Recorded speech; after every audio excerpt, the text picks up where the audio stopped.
Երեք վարչապետը ազգային անվտանգության ծառայության նոր տնօրենի ներկայացնելիս անդրադարձավ նաև ինչպես ինքը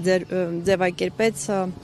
ազդեցության այլ երկրների ազդեցության գործակալների այդ հարցին, սա եւս լուրջ խնդիր համարեց Հայաստանի ինքնիշխանության պետականության տեսանկյունից եւ այստեղ ասաց, որ նաեւ իր մտահոգությունները կապեց նաեւ այն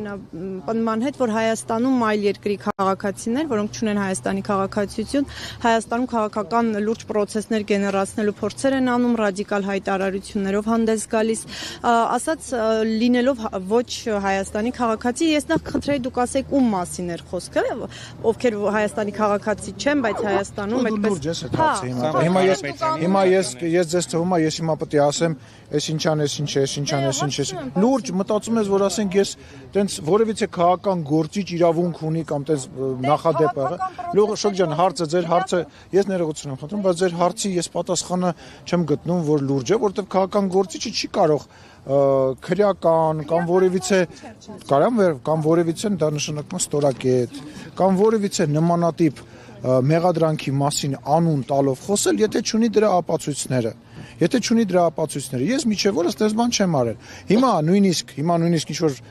կայք, ինչ-որ քաղաքական իրանց գործիչ անվանող մարդիկ ինձ դատի են տալիս իմ հայտարարությունները, բայց նորից եմ ասում, ես որևիցե բան չեմ ասում, որի տակ ես չունեմ առնվազն մի քիմիավորում։ Նման հարցեր ինձ մի տվեք։ Լավ, ուրիշ բան հարցեմ, բայց այսինքն չենք վերածելու սա ազատության եւ իմ հարցազրույցը։ Վերջին հարցը։ Այսինքն կան Հայաստանում կան մարդիկ, ովքեր քաղաքացի չեն, Հայաստանի քաղաքացիություն չունեն եւ ասում եմ ուրեմն կա, երբ որ ԱԱՑ տնօրենը լավ, չէ, այո, քո կարտիկը երբ որ հետաքրքիր լինի, հարցազրույց կտաս կհայտնես։ Ձեր միտքը նորից կան մարդիկ, եթե վարչապետը ասում է ազգային անվտանգության ծառայության շենքում, բնական է, որ նման բան կա եւ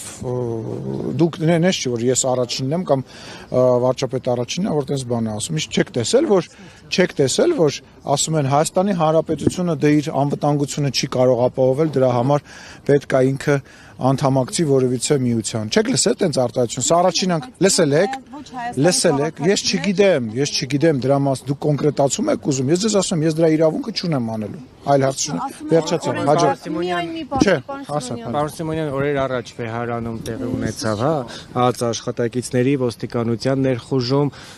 այնուամենայնիվ հնարավոր չէր կանխել այդ ամենը, հաշվի առնելով նաև այն հանգամանքը, որ Միքայել Աջապայանը համապատասխան չէր ծանուցվել եւ ծանուցման պարագայում կկարողանար ներկայանալ, վարույթն իրականացնող մարմին, բայց հնչում են տեսակետներ, որ միտումնավոր է դա իրականացվել, որպեսզի ճնշում գործադրվի եւս մեկ անգամ եկեղեցու նկատմամբ։ Նախ որևիցե մեկը չի ներխուժել Վեհարանի տարածք նախամուտքի մոտ են եղել։ Երկրորդը նույն ձեր նշած անձը շատ լավ իմանալով փախել էր, պահկվել էր այդտեղ, մտածելով, որ այդտեղ ինքը իրեն կարող է պաշտպանված գալ, եւ դա ակնհայտ էր։ Երկրորդը եկեք մի բան հասկանանք, էլի։ Հիմա մեր ընդդիմադիր գործընկերներն են եկել իրանց դոշ են ծեցում, կա դատարանի որոշում եւ գնալ մտնել ինչ որ մի տեղ եւ փորձել պատասպարվել եւ դատարանի որոշումը որպեսզի չկատարվի, դա անընդունելի է։ Եվ վերջի վերջո իշխանությունը տեսնելով, ոստիկանությունը տեսնելով, որ նման ԱԱԾ-ն, չեմ հիշում կոնկրետ որ մարմիններ իրականացնում, ազգային անվտանգության ծառայությունը տեսնելով, որ իրավիճակը կարող է լարվել, ընդհակառակը դուրս եկա, որպեսզի ցույց դնի, որ նման բան անելու նպատակ չկա եւ իրենց գործառույթն են իրականացնում։ Թե մեկի մոտ ինչ որ կարծիք կա, որ ԱԱԾ-ն ցանկության դեպքում, ասենք չեմ 300 կամ 400 հոգի որ մարդ լինի, չի կարող մտնել այդտեղից մեկին դուրս անել, իհարկե կարող է, բայց դեռ քայլի չգնաց։ Ի պատիվ մեր ԱԱԾ-ի պետք է ասեմ, որ շատ ճիշտ որոշում կայացրեցին, որովհետև այդ ամեն ինչը արված էր այդ շոուն կազմակերպելու համար։ Ես կնստեմ ավտոն, հետո ինձ չեն թողնի, հետո ես դուրս կգամ մեքենայից, հետո ես ոտքով կգնամ։ Դե լավ եկեք հերիքա ոտքով գնամ, բանով մեքենայով կգամ։ Դա դերասանություններ ուզում եմ հասկանալ։ Բայց եթե փախչելու ներողություն, փախչելու միտում ունենար, քրեական գործը հարուցվել է հունիսի 17-ին ըստ դատախազության, բայց ազգային անվտանգության ծառայությունը հունիսի 25-ին է միայն որոշում, որ փախչել է մենակ գնալ թաքնվելով չի պարզ է, չէ՞ որ Հայաստանում դժվար կարողանար ինքը թաքնվեր։ Իմաստը շոու սարքելն է։ Իմաստը մարդկանց հրահրելն է, ցույց տեսեք հիմա ինչ է կատարվում։ Մենք ասում ենք այս մարդը եկեղեցական կանոնն է խախտել, ասում են մենք այդ հարցերին ինչ որ բան լալահարաշ ձայնով ինչ որ բաներ են ասում, ոչ մեկ չի կարողանում հասկանալ թե ինչ են ասում։ Դուք հասկացել եք այսքան ժամանակ լրագրողներով։ Դուք այսքան լավ լրագրողներով գալիս եք քաղաքական գործիչներին, ազգային ժողովի նախագահային, վարչապետին հարց եք տալի, կոնկրետ պատասխան եք վերստում։ Դուք այսքան ժամանակ հասկացել եք իրանք ինչ են ասում։ Իրանց նպատակը շոու անելն է։ Ասում ենք մարդը հանցագործություն է արել, բանը տեսանյութեր են հրապարակվել, բան են հրապարակվել, ինչ ասես ասում են, բացի